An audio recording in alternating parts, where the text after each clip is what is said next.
This is SelfWork, and I'm Dr. Margaret Rutherford. At SelfWork, we'll discuss psychological and emotional issues common in today's world and what to do about them. I'm Dr. Margaret, and SelfWork is a podcast dedicated to you taking just a few minutes today for your own self-work. Hello and welcome to SelfWork. I'm Dr. Margaret Rutherford. I'm a clinical psychologist out of Fayetteville, Arkansas. And about a year ago, I started podcasting because I decided I wanted to extend the walls of my practice to reach people who might never have considered coming into therapy or were interested in perhaps hearing another therapist's perspective. We talk about all kinds of things here. And today, we're talking about apologizing. Do you struggle to apologize? Do you feel like somehow you're taking an inferior position if you do so? How often do the words, "I'm sorry," come out of your mouth?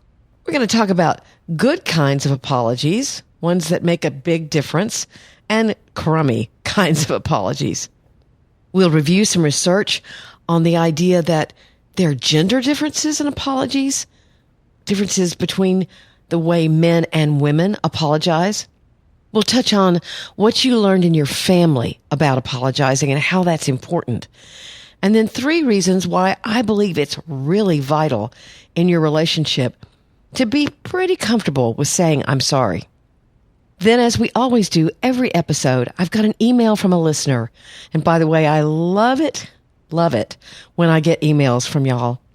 It really helps me tune in to who my audience is, what you like to hear, what your problems are, what your issues are.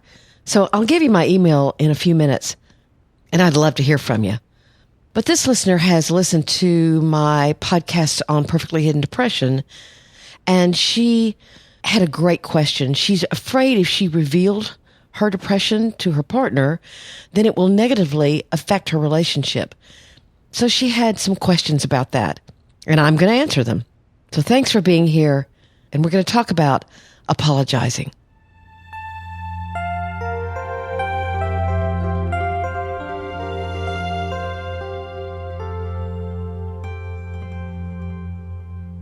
When I was a kid growing up, my boyfriend and I were searching around for things to do except kiss. And my mother said, "Go paint the upstairs room." There was a room that hadn't been painted. It had a ping pong table in it, I think, or a pool table. And so we set out to kind of make it our room. I remember we painted it pale yellow. And we put up posters of a movie that was very popular at the time. It was a love story with Ally McGraw and Ryan O'Neal. It was back in 1970. And there was a song, a hit song, and a line from the movie that said, "Love means you never have to say you're sorry." My 16-year-old self loved that. I couldn't wait to get into a relationship where everything was understood. You just couldn't mess up. That was going to be great. Well, it didn't work that way, as my high school boyfriend and I found out. And certainly I have found out in other relationships. I think love means you say you're sorry and you mean it very sincerely. But when I decided to do a podcast on this, I started looking up what other people had to say about apologizing. And I really like the writing of a woman named Elizabeth Bernstein. She writes for the Wall Street Journal, and her articles are well researched and a lot of fun to read. You ought to look her up. So there was an article she wrote a couple of years ago called, "I'm very, very, very sorry." Really? We apologize more to strangers than to family. And in it, she outlines 1 good apology and 5 really crummy ones or bad ones. And these are so familiar that I thought I'd go through them, and I added a couple of my own. So the first one, that's a really good one, of course, is the heartfelt apology, where you say, "I'm sorry," you take responsibility. "I know I hurt you, and it won't happen again." So not only do you convey empathy for the person that you hurt, but you let them know that in the future you're going to try not to do it again. I've got a second good one. She only listed the heartfelt one as a good one. I call it the compassionate apology. When you say things like, "Oh gosh, I'm so sorry that happened," meaning you're not taking responsibility. You really didn't have much to do with it. But you, again, relay compassion and that you can imagine that happening and that it would not be a pleasant experience. In fact, it might be a hurtful one. Sometimes people misunderstand this and think you are taking responsibility, and they'll say, it's not your fault, and you really just mean it empathically. But Bernstein listed 5 more apologies, and I've, again, added 2. They're just, don't do this apologies. They're just terrible communication. One she calls the strategic apology. You really don't think you did anything wrong, and you've got an agenda, basically. You want to get the other person to hush or to control the situation. I see this a lot after affairs. People will say, well, I'm sorry, let's move on. I said I was sorry. Have you heard that? I said I was sorry. It does not feel good to hear that. And then there's the defensive apology. I'm sorry, but I didn't know that would hurt your feelings, or I'm sorry, but I was doing the best I can. Wow, have we ever heard that one, especially in our relationships with parents, with our partners? The whole I'm doing the best I can thing, as if the other person doing the best they can somehow causes their actions not to hurt you. That doesn't make any sense. That's not rational. So the defensive apology, again, is used to somehow dilute the responsibility. Then, number 3, the contingent apology. They really don't know what they did, and they really don't care that it hurt you. Well, I'm sorry if I did something wrong. That, again, has an insincerity about it that just doesn't pass muster and feels terrible to hear. Makes you mad. Number 4 is what she terms the too late apology. When someone waits days, months, or even years. I realize now that I was wrong. As I thought about this, I don't necessarily agree with Bernstein that this is a bad kind of apology. It's obviously not ideal, but it's probably better than nothing. And a lot of times we as humans, unfortunately, don't quite realize all the circumstances that we need to. We don't understand the impact of our actions on our children, especially, or maybe to other family members or friends. So I would think that the too late apology is better than none and actually can help someone that you've hurt to move on. If you apologize for something important in the past, in many ways, you're affirming what their gut has told them all along, that there was a reason why they were hurt. So it's an important gift to give someone, especially if you really care about them. Then the last one that she lists is called the bully apology. This is something your boss can do to you. I'm so sorry to do this to you, but I'm going to give you this assignment and it's 4:45 and it's Friday and I don't really care that you just got 15 more minutes to do it. It's extremely insincere and in many ways it's kind of condescending. So she calls that, again, the bully apology. Now I'm going to add 2 more. One of them is the cousin to the defensive apology. If you remember, that's the I'm sorry, but I didn't know, blah, blah, blah. I call it the passing the buck apology. Well, I'm sorry, but if you didn't say that to me, I wouldn't have reacted that way. You can hear that the other person is trying to defend again their position, which of course makes it a defensive apology.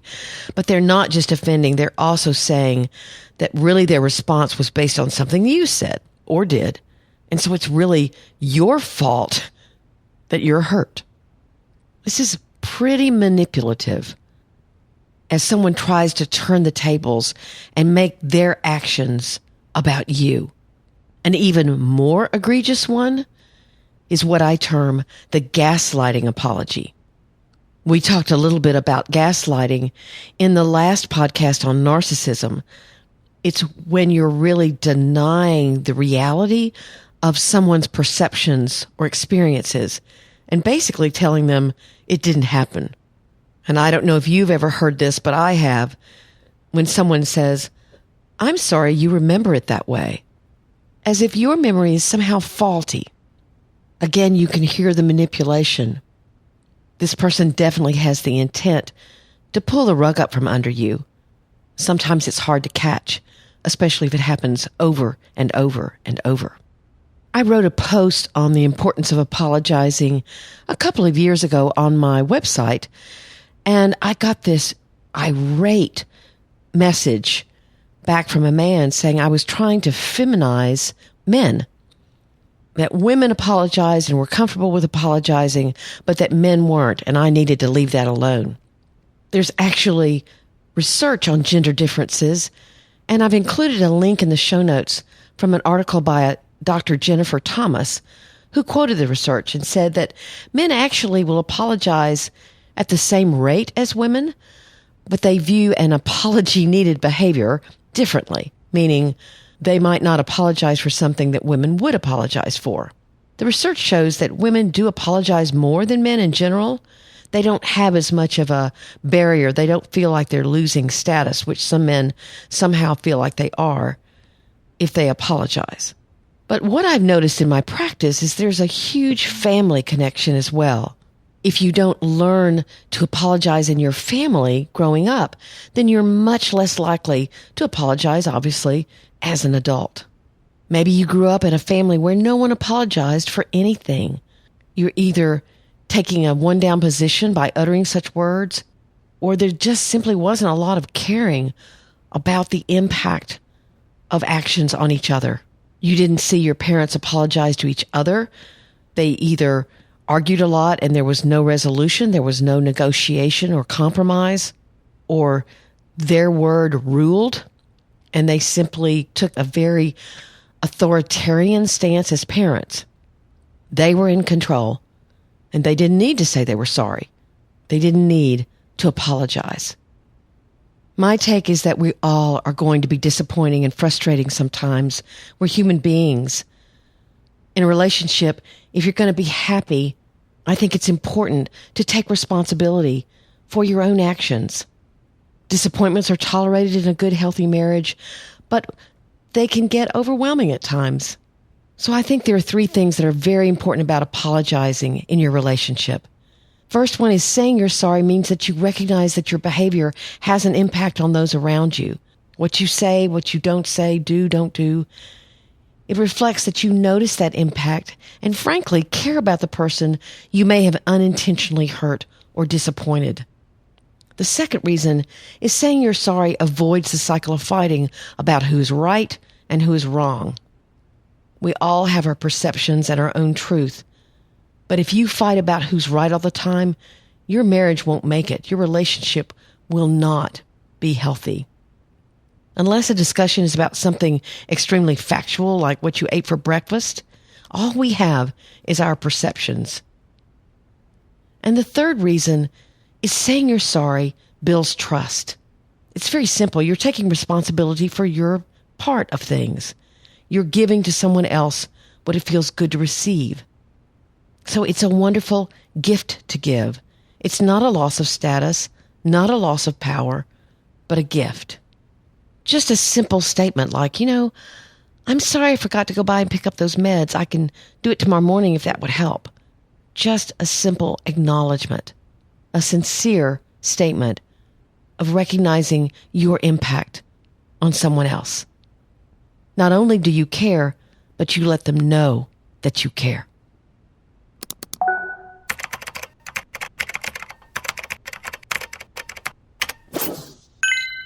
Today's email from a listener is about perfectly hidden depression and a problem a listener is having in even considering giving up hiding.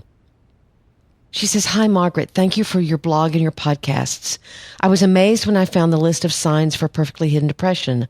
I found it a month ago or so, and I've since started seeing a therapist, which has worked wonders. The last month or so, I've thought a lot about my existence. I don't really know who I am if I'm not the achiever. Who am I when I'm not at the top of my profession, when I'm not taking care of everyone? When I'm not always there for my boyfriend and his kids, I get like a nervous feeling. I've never really had the guts to be with someone that I truly love. I found the ones that couldn't be vulnerable or that I didn't love. I cared and helped them with something. I wanted to change them. But now I'm really happy. I found a good man, a really good man, and replacing him would be impossible. I'm worried that my depression will drive him away. How do I give myself permission to be happy? I also realize that curing a depression is selfish work. A lot of thought and focus is directed at me and my person.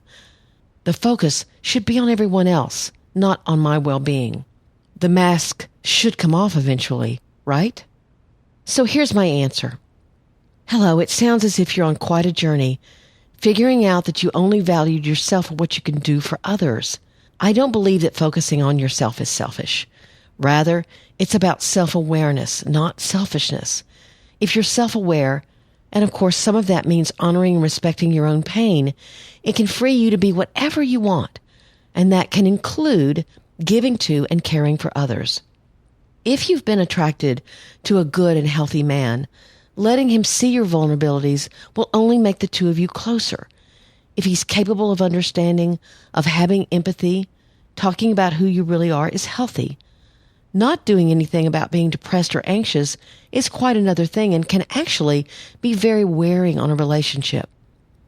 It sounds as if wrapping around these ideas is quite new for you, and of course it's going to be anxiety-provoking at first. I hope my blog and podcasts are helping with that journey. I think this is an important question because so often when we think about focusing on ourselves or, as she calls it, curing a depression, we think that that work is only going to impact us. And actually, when you think about it, if you are not either classically depressed or hiding depression, it will positively impact the relationships that you have in your life. Yes, it means sometimes going to therapy or reading a book or journaling or exercising or whatever you do to take care of yourself. And so that takes some time for you, but it's okay for you to be on your list. And you can choose freely to be there and care for other people if that's important to you.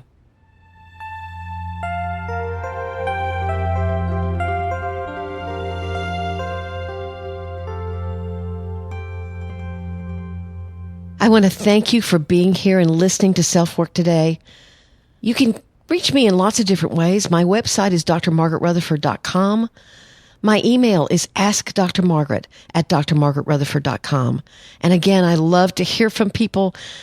I want to know who you are, what you're dealing with, what you'd like for me to talk about. I try to talk about very diverse things here on SelfWork. So if one episode isn't your particular cup of tea, then all you have to do is wait for the next one. I'd be very grateful if you would leave me a rating or review, especially on iTunes, but anywhere where you listen. A rating takes actually about 2 seconds.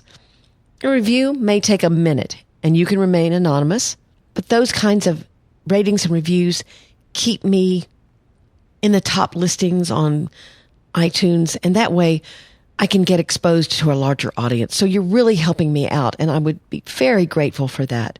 Another way is just to tell your friends, hey, I've got this podcast I'm listening to. That would be really, really wonderful. If you subscribe to my website, you'll get my weekly newsletter, which will include not only a podcast, but will include a weekly blog post. Again, I want to thank you so much for listening. I hope that the discussion on apologies has been helpful. And maybe if you've struggled in the past, just give a simple, I'm sorry, I'm really sorry. That maybe it will be a little easier for you. So thanks for listening. Take good care. I'm Dr. Margaret, and you've been listening to SelfWork.